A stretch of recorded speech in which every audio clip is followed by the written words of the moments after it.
다른 영업사원이 더 대단할 수 있다? 근데 나는 진짜 이거 거짓말 아니라 저는 이거 진짜 자신있어요. 왜냐면 이 일이 물론 5년 됐지만 이 일을 하기 전에는 저는 대출 심사팀에 있었거든요. 그래서 나는 이 심사자의 그 심리를 아는 거야, 나는.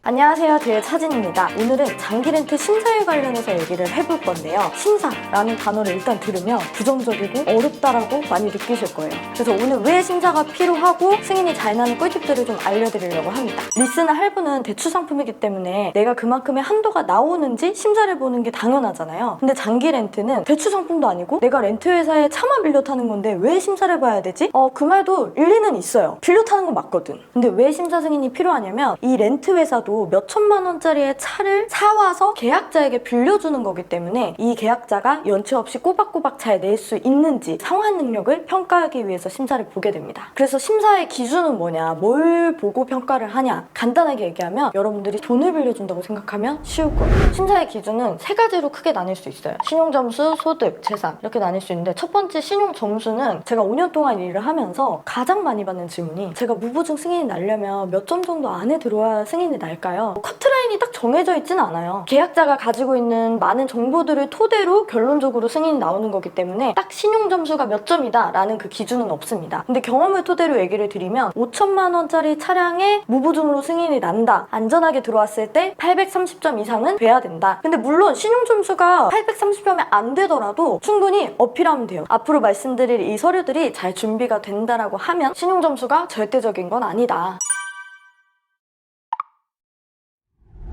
두 번째는 소득인데요. 소득은 직군별로 이렇게 네 가지로 나뉠 수 있어요. 직장인, 프리랜서, 개인사업자, 법인사업자. 나는 이거에 해당이 되지 않는데, 난 주부인데 돈을 안 버는데 그럼 장기렌트 못할까요? 아니에요. 주부도 됩니다. 소득을 안 보고 신용만으로 통과되는 금융사도 있어요. 그게 1순위가 아닐 수도 있다는 것 뿐이지 가능은 합니다. 일단 이 네 가지 직군으로 먼저 말씀드릴게요. 재직 기간과 버는 급여에 대해서 나오는 서류인데요. 일단 직장인, 4대 보험 가입자죠. 건강보험 자격특시 확인서를 떼면 지금 다니는 회사에서 얼마나 근무를 했는지가 나옵니다. 전 회사 이력까지 나오고요. 건강보험 납부 확인서를 보면 연봉 얼마인지가 또 나오죠. 프리랜서 3.3% 원천 신고하시는 분들이에요. 배달 일을 하시거나 뭐 보험 설계사분들 프리랜서로 들어갈 수 있겠죠. 이분들은 이제 재직증명서 대신 위촉증명서로 재직기간을 증명을 하는 거고요. 원천 징수 영수증으로 홈택스 들어가면 뗄 수 있는 서류거든요. 이 서류로 연소득을 증빙하는 겁니다. 개인사업자는 사업자 등록증으로 이 사업을 얼마나 영위를 했는지를 보는 거고요. 부가세 과세 표준증명원으로 마찬가지로 소득을 증빙합니다. 법인사업자 는 조금 어렵고 얘기할 것들이 많아요. 그래서 이 법인사업자 심사에 관련해서는 제가 또 따로 영상을 만들어 드릴 테니까 법인사업자분들은 그 영상도 꼭 참고하시면 좋을 것 같아요. 우선 간단하게만 설명드리면 개인사업자처럼 사업자 등록증으로 사업을 얼마나 유지를 했는지를 보는 거고요. 재무제표, 부가세과세 표준증명원 이 두 가지 서류로 소득 증빙을 합니다. 어차피 재무제표 안에 1년치의 매출이 들어가 있기 때문에 이 재무제표가 가장 중요하다고 보면 되고요. 설립한 지 2년이 안 됐으면 신설법인으로 취급이 돼서 심사가 더 까다롭습니다. 재무제표 안에서도 1순위로 보는 게 매출액이에요. 이 법인이 1년 동안 얼마나 벌었는지, 두 번째로는 단기 순이익, 지출이 얼마나 나가서 총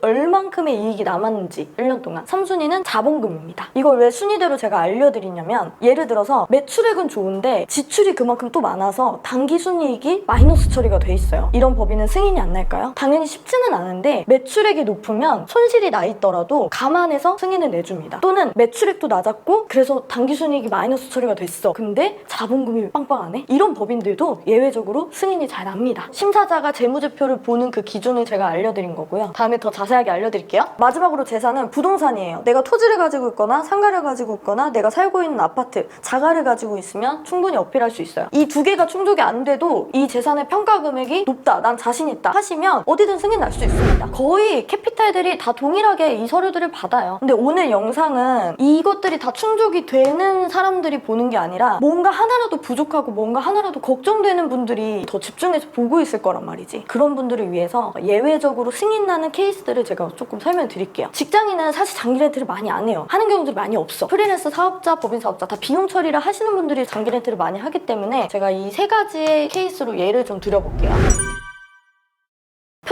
다니신 분들은 실제 받는 급여보다 원천 신고되어 있는 금액이 적은 분들이 간혹 계세요. 예를 들어서 내가 실제로 버는 금액은 5천이야. 1년에 5천 벌어. 그럼 GV70 정도는 탈 수 있겠죠. 근데 원천 신고 떼봤더니 연봉이 2천이래. 심사자는 서류로만 보잖아. 그럼 이 사람이 연소득이 2천인데 GV70? 아 너무 과하다. 안 돼. 부결. 당연히 이렇게 날 거란 말이죠. 그럼 이런 분들은 급여 통장 거래 내역서를 같이 증빙해서 심사를 보는 거예요. 그래서 실제 소득을 인정을 받는 거죠. 개인 사업자분들 중에 차린 지가 얼마 안 된 사업자분들은 부가세 가세 표준 증명원이 아직 안 나오는 사업자분들이 있어요. 예를 들어 음식점을 하고 있는데 몇 개월 안 됐어. 부가세가 당연히 안 나왔죠. 그런 분들은 손님들이 밥을 먹고 카드로 결제를 하잖아요. 그럼 그 카드 단말기에 있는 카드 매출 전표를 끊어서 심사자에 전달을 해주면 소득으로 인정을 해줍니다. 그리고 법인 사업자의 경우에는 신설법인은 아까 심사가 까다롭다라고 했죠. 대부분은 신설법인이 재무제표가 그렇게 좋지는 않아요. 2년 이상은 넘어가야 순이익이 좀 높게 책정이 된단 말이죠. 그래서 심사가 까다로운 건데 내가 신설법인이다 이럴 경우에는 이 법인 사업자의 대표이전이라고 봅니다. 이 대표가 이 법인 설립하기 전에 개인 사업자였어. 그러면 그 전 사업자의 부가세과세 표준증명원을 제출하면 되겠고요. 내가 프리랜서였어. 그러면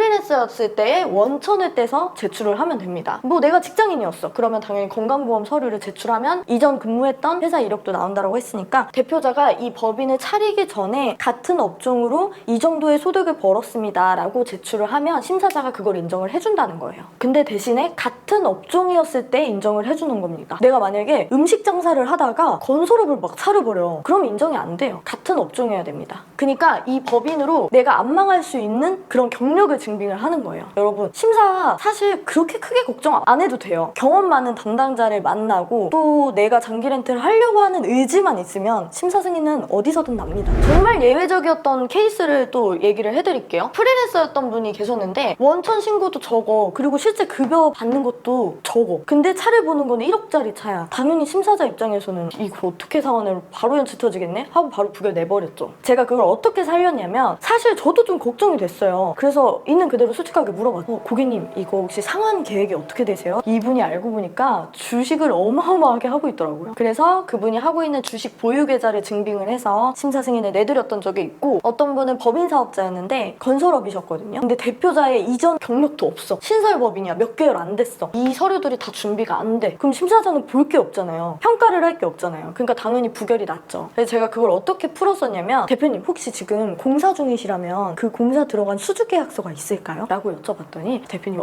있어요. 저 지금 5억짜리 건물 짓고 있고 그 계약서가 있어요. 라고 해서 그 계약서를 첨부를 했고 심사자가 승인을 내줬습니다. 그러니까 심사라는 게 너무 어려운 게 아니고요. 나 연체 없이 꼬박꼬박 잘 낼 수 있는 그런 괜찮은 사람이야 라는 걸 어필해주면 돼요. 심사자는. 일반인이면 뭘로 어필해야 될지 좀 감이 안 잡힐 수도 있을 것 같아. 그러니까 경험 많은 담당자를 만나는 게 가장 중요한 포인트겠죠? 근데 진짜 안타까운 게 뭐냐면 상담하는 사람은 이 영업사원이 얼마나 됐는지를 모르잖아요. 그래서 신입 영업사원이 잘못 걸려. 그 신입 사원은 어제 뭐 출근해가지고 이걸로 다 교육을 받았어. 그럼 딱 이 서류만 받겠지. 더 어필을 했어야 되는데 신입 영업사원이니까 아무것도 모르니까 그냥 이것만 받아서 넣어버린 거야. 당연히 부결이 나겠죠? 그 사람을 통해서 A, B, C, D 뭐 저렴한 순으로 심사를 넣겠지만 여기 5군데 다 부결받고 와서 마지막으로 나한테 오는 경우가 있어. 근데 여러분 여기에서 다 부결 났잖아요. 내가 해도 그거 다시 풀기가 어려워요. 거의 안 된다고 봐야 돼. 왜냐면 캐피탈 심사자도 한 사람만 있는 게 아니라 정말 여러 사람이 있을 텐데 이 부결 기록은 남거든요. 그 전 상담사가 부결을 냈어. 근데 내가 승인을 내주기가 얼마나 부담스러울 거야. 그러니까 이전에 부결 기록이 있으면 새로운 담당자도 부결을 낸다 이렇게 봐야 돼요. 그래서 첫 심사부터 능력 있는 영업사원을 만나는 게 정말 가장 큰 포인트예요.